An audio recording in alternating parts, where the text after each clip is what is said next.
দেশের ক্রীড়া ফেডারেশনগুলোকে ঢেলে সাজানোর উদ্যোগ নিয়েছে যুব ও ক্রীড়া মন্ত্রণালয়। তারই প্রেক্ষিতে যুব ও ক্রীড়া প্রতিমন্ত্রী সভা করেন আর্চারি ও শুটিং ফেডারেশনের কর্মকর্তাদের সঙ্গে।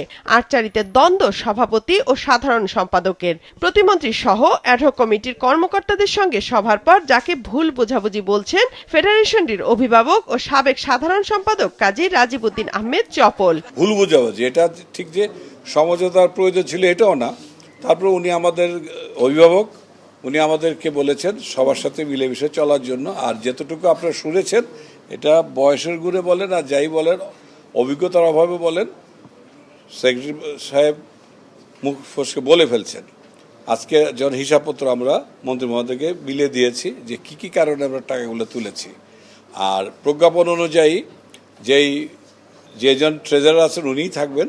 আমরা যতদিন এই কমিটি আছে আমাদেরকে একসাথে কাজ করতে বলেছেন। আসলে একটা ভুল তথ্য গিয়েছে, এটার জন্য আমরা ফেডারেশনের পক্ষ থেকে আমি অ্যাপোলজি চাচ্ছি। এখানে উনি সব ডিটেলস জানলেন।